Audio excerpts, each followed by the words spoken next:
Good morning student. Last class तक हमने चक्रवृद्धि ब्याज से संबंधित सूत्रों का अध्ययन किया था। आज हम उससे संबंधित प्रश्नावली 8.3 से संबंधित महत्वपूर्ण प्रश्नों को हल करेंगे। तो चलिए शुरू करते हैं। आज का हम पहला सवाल देखें। तो पहला सवाल कह रहा है कि मैंने जमशेद से 12,000 रुपए 2 वर्ष के लिए 6 वर्ष की वार्षिक ब्याज की दर से साधारण ब्याज उधार पर लिए। यदि यही राशि चक्रवृद्धि ब्याज से उधार ली होती तो मुझे कितना अधिक ब्याज चुकाना पड़ता।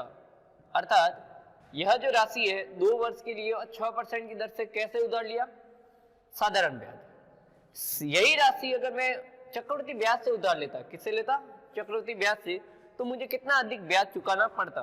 तो इस सवाल में हमें क्या करना है, पहले हम इसका साधारण ब्याज निकाल देंगे, फिर इसी का हम चक्रवृद्धि ब्याज भी निकाल देंगे, और फिर बोला है कितना अधिक चुकाना पड़ेगा, तो दोनों का क्या कर लेंगे, अंतर यानी कि घटा देंगे, तो हमारे पास आंसर आ जाएगा। और हमें पता है कि कोई भी राशि अगर सेम हो तो चक्रवृद्धि ब्याज से जो हम उधार लेंगे वो हमें ज्यादा चुकाना पड़ता है, क्योंकि चक्रवृद्धि ब्याज में जो मूलधन होता है वो बदलता रहता है। तो सबसे पहले हम देखते हैं, इसमें पहले हम निकालते हैं साधारण ब्याज के लिए।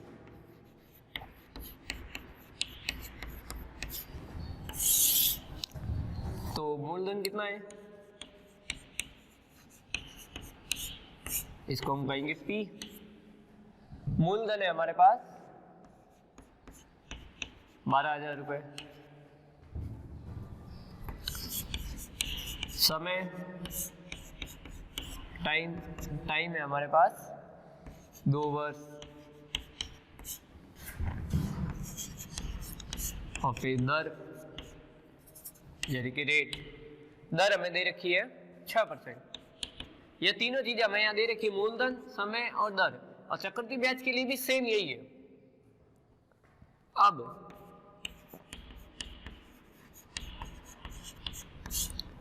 साधारण ब्याज का फॉर्मूला लगाते हैं। तो साधारण ब्याज का फॉर्मूला होता है PTR बटा 100, यानी प्रिंसिपल, टाइम और रेट, मूलधन इंटू समय इंटू दर बटा 100। इसके अंदर मान को पुट करते हैं और आंसर निकाल देते हैं। तो P हमारे पास 12,000, टाइम 2 वर्ष, रेट 6% और बट्टे में 100। तो एक जीरो से एक जीरो कैंसिल, दूसरे जीरो से दूसरा जीरो कैंसिल, तो यहाँ बच गया 120 गुणा ये हो गए 12, इन दोनों का गुणा कर दिया। और 120 का जब हम 12 से गुणा करेंगे तो हमारे पास रुपए आ जाएंगे। यानी कि हमें साधारण ब्याज कितना चुकाना पड़ेगा, 1,440। यह तो हुआ साधारण ब्याज। अब हम निकालेंगे चक्रवृद्धि ब्याज।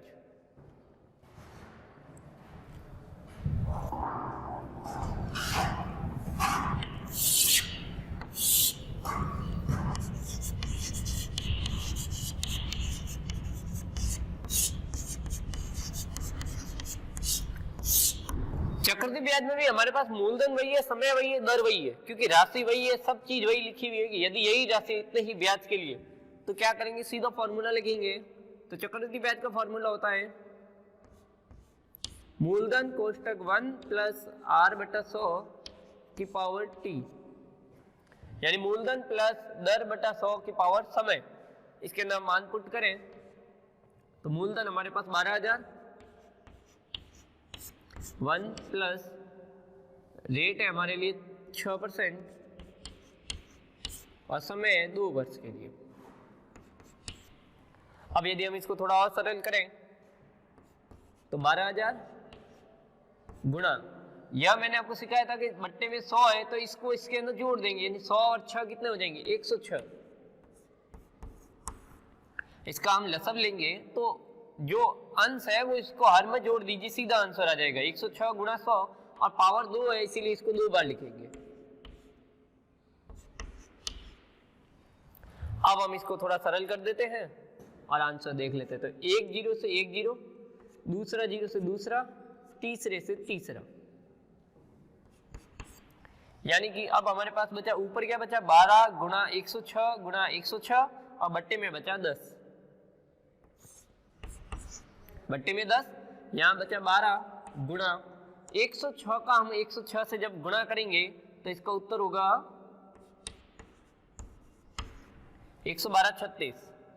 और अब हम इसका गुणा कर लेते हैं। 12 का 6 से 72, असल की 7, 12 का 3 से 36, 36 और 7 43, 24, 24 और 4 28, 12 और 2 14, और 12 का 1 13, और बट्टे में 10। तो आंसर आ गया 13,483.2। बट्टे में 1 जीरो है, इसीलिए हर के रूप में 1 जीरो, तो 1 अंक के बाद दशमलव लगा देंगे। अर्थात जब हमने इसका साधारण ब्याज निकाला तो हमारे पास ब्याज की राशि कितनी आई? 1,440 रुपए। और जब हमने चक्रवृद्धि ब्याज से निकाला तो यह जो अमाउंट आया है 13,483.2, यह क्या है? यह कुल राशि है। अर्थात इसके अंदर मूलधन और ब्याज दोनों जुड़े हुए हैं। इस राशि में मूलधन और ब्याज की राशि जुड़ी हुई है। तो चक्रवृद्धि ब्याज का फॉर्मूला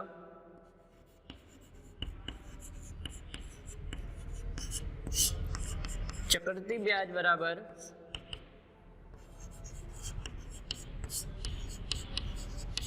कुल राशि और माइनस मूलधन।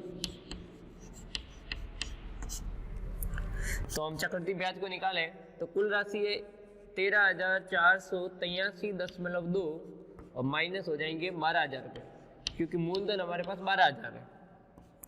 जब हम इसको घटाएंगे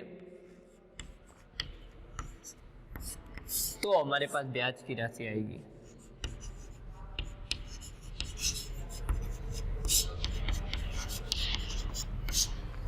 अब हमें पता चल गया कि जब हमने साधारण ब्याज से यह राशि उधार ली थी तब हमें 1,440 रुपये ब्याज के चुकाने पड़े, और जब हमने यही राशि चक्रवृद्धि ब्याज से उधार ली तो यह जो अमाउंट आया है यह कहलाता है कुल राशि, यानी कि इसके अंदर मूलधन और चक्रवृद्धि ब्याज दोनों जुड़े हुए। तो मूलधन को घटा देंगे, मूलधन 12,000 को घटा देंगे, तो 12,000 घटा देंगे तो हमारे पास जो राशि बचेगी वो क्या होगी? चक्रवृद्धि ब्याज की। अब देखिए हमें कितना अधिक चुकाना पड़ा, तो दोनों ब्याज का हम अंतर निकाल देते हैं और हमारा आंसर आ जाएगा।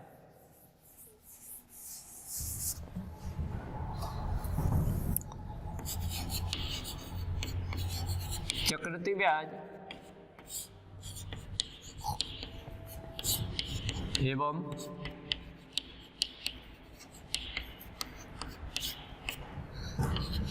साधारण ब्याज में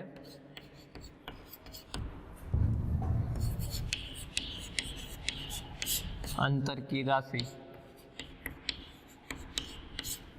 तो देखिए चक्रवृद्धि ब्याज में हमें कितना ब्याज चुकाना पड़ा? 1,483.2, और साधारण ब्याज में हमें कितना ब्याज चुकाना पड़ा? 1,440 रुपए। तो अब जब हम इसको इसके अंदर से घटा देंगे तो हमारे पास आंसर आ जाएगा 43.2 रुपए। यानी कि हमें कितने रुपए अधिक चुकाने पड़ेंगे? 43.2 रुपए हमें अधिक भुगतान करना पड़ेगा। बढ़ते हैं अगले सवाल की तरफ।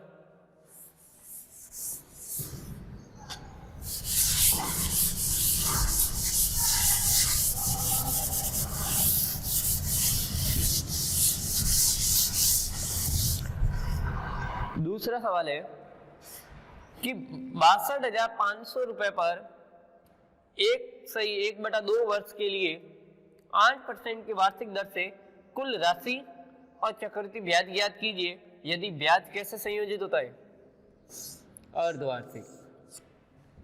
तो लास्ट क्लास में हमने सीखा था जब भी ब्याज अर्धवार्षिक होता है तो हम क्या करते हैं? दर को आधा और समय को दुगुना, और अगर यहाँ त्रैमासिक होता है तो दर को 1/4 और समय को 4 गुना कर देते हैं। तो अब यहाँ हम देखें मूलधन हमें पता है, समय भी हमें दे रखा है, दर भी हमें दे रखी है। तो कुल राशि यानी कि पहले हमें कुल राशि निकालनी है और उसके बाद चक्रवृद्धि ब्याज भी निकालना है, जबकि ब्याज कैसे होता है? अर्धवार्षिक। चलिए इस सवाल को करें। दूसरा सवाल,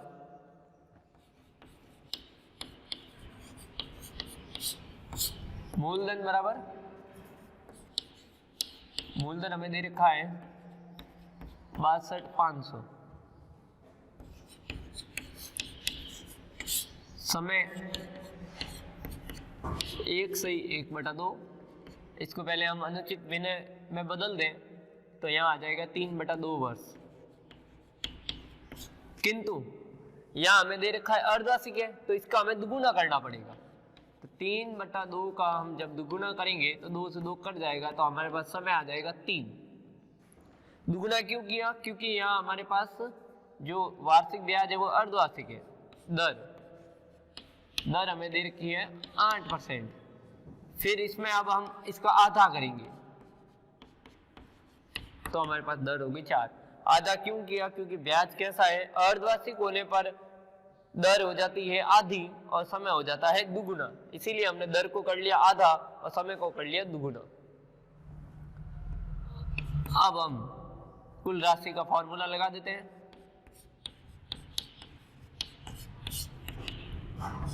P प्लस P गुणा 1 प्लस R/100 इससे हमें क्या मिलेगा? कुल राशि मिलेगी और उसमें से यदि हम मूलधन को घटा देंगे तो चक्रवृद्धि ब्याज आ जाएगा।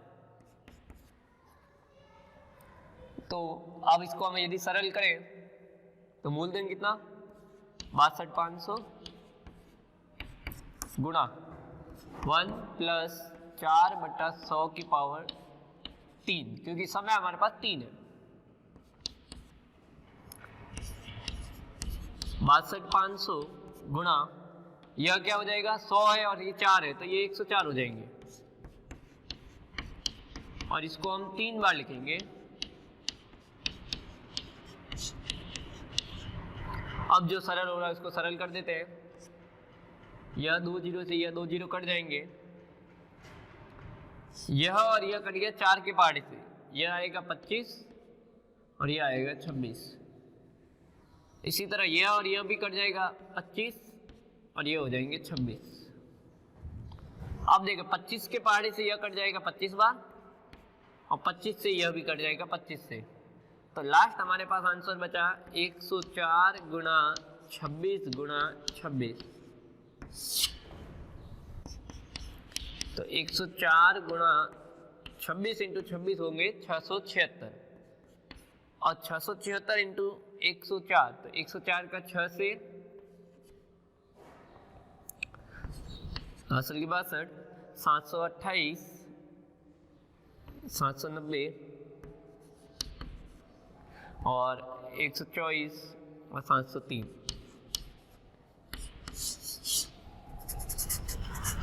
तो 104 का जब 676 से गुणा करेंगे तो उत्तर आ जाएगा 70,304। तो यह हमारे पास क्या आ गई? कुल राशि। इसने बोला है कुल कितनी राशि देनी पड़ेगी और ब्याज ज्ञात कीजिए, तो हमने कुल राशि ज्ञात कर ली। अब हम निकालेंगे चक्रवृद्धि ब्याज और चक्रवृद्धि ब्याज का फॉर्मूला होता है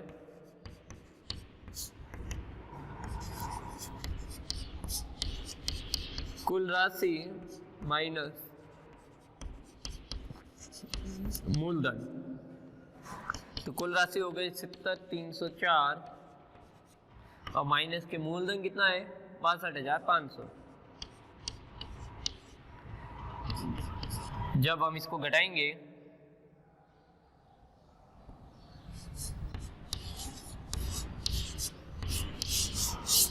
तो हमारे पास ब्याज के रुपए आ जाएंगे 7,804 रुपए।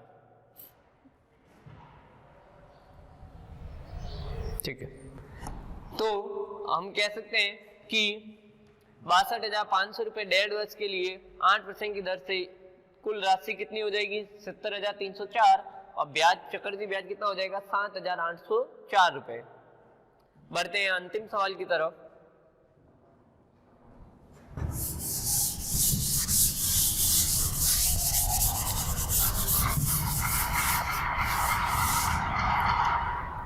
लास्ट सवाल, कमला ने एक स्कूटर खरीदने के लिए बैंक से 26,400 रुपए 15% की दर से उधार लिए। ब्याज वार्षिक संयोजित होता है। जब वार्षिक हो रहा है तो हमें कुछ भी करने की जरूरत नहीं है और 2 वर्ष और 4 माह के लिए उसे कितनी राशि का भुगतान करना पड़ेगा। यहाँ यदि हम समय को देखें तो समय पूरा वर्षों में नहीं है, 2 वर्ष तो पूरे हैं जबकि 4 माह अतिरिक्त है। तो इस सवाल को हम कैसे करेंगे? तो पहले क्या करेंगे, हम चक्रवृद्धि ब्याज निकालेंगे 2 वर्ष के लिए, तो उससे जो राशि आएगी वह अगले वर्ष के लिए क्या बन जाता है, मूलधन, क्योंकि चक्रवृद्धि ब्याज में जो मूलधन होता है वो हर वर्ष बदलता रहता है। और अगली बार जब हम 4 माह के निकालेंगे तब हम निकाल देंगे साधारण ब्याज, और उसे कितना भुगतान करना है, यानी कि हमें कुल राशि ज्ञात करनी है। तो देखिए कैसे करेंगे। सबसे पहले मूलधन लिख लेते हैं।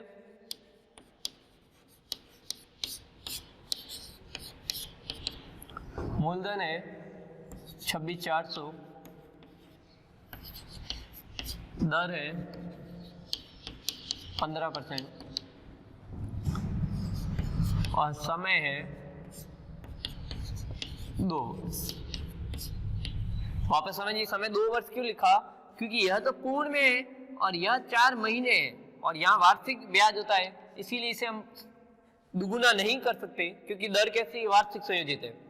तो हम क्या करेंगे, पहले सिर्फ 2 वर्ष का निकालेंगे, यानी हम ऐसे मानेंगे कि 4 माह का हमें निकालना ही नहीं है, हमें सिर्फ 2 वर्ष का निकालना है। उसके बाद 4 माह का निकालेंगे और फिर लास्ट में आंसर को देख लेंगे। तो चक्रवृद्धि ब्याज के लिए कुल राशि का फॉर्मूला होता है T कोष्टक 1 + R/100 की पावर T। मान रखते हैं इसके अंदर 26,400 गुणा 1 + 15/100 का पावर हो गया 2।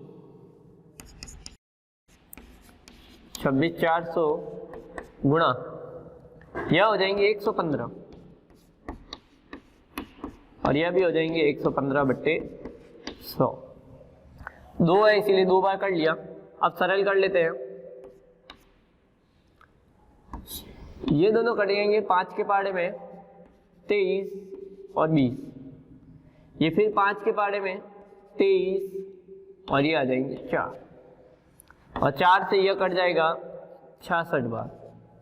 तो हमारे पास लास्ट आंसर बचा 66 गुणा 23 गुणा 23, यानी कि 66 गुणा 529। और जब हम इसका गुणा करेंगे तो हमारे पास आ जाएगा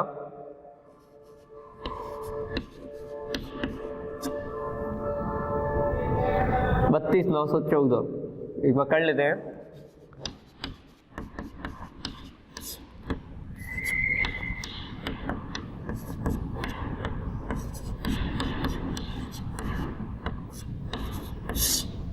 चार 9 4 1 9 34,914 कितना आ जाएगा 34,914।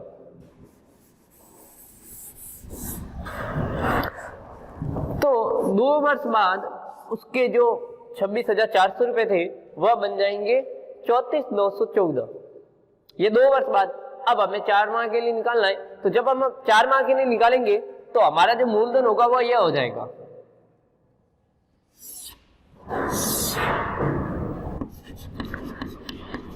4 माह का ब्याज बराबर जो मूलधन है। इस बार हमारा मूलधन चेंज हो जाएगा, मूलधन हो जाएगा 34,914। समय हो जाएगा हमारे 4 माह और दर हमारे पास 15%।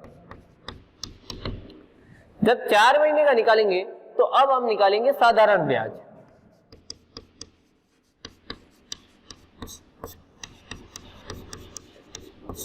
साधारण ब्याज PTR/100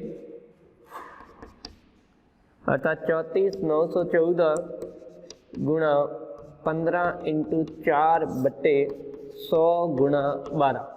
यहाँ 12 भाग में क्यों आए? क्योंकि यहाँ जो हमें समय दे रखा है वो महीने में दे रखा है, जबकि यहाँ समय होता है वर्ष में। तो 4 महीने है तो 12 का भाग दे देंगे तो ये वर्ष में भी बदल जाएगा 4/12। अब हम इसको यदि सरल करें तो 4 की पार्टी से यह कटेगा 3 बार और 3 से यह कटेगा 5 बार और 5 से 100 कट जाएंगे 20 बार। तो हमारे पास लास्ट आंसर आया 34,914/20।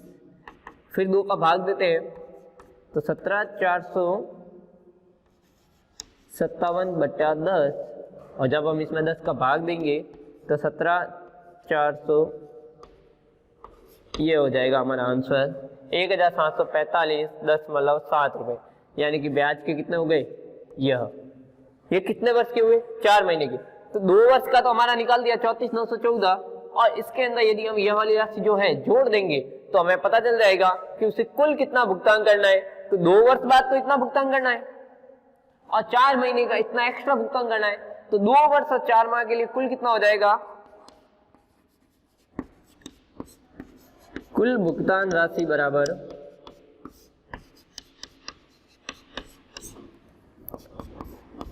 34,914, और इसमें हम ये जोड़ देंगे, इसको 0 लिख लेते हैं।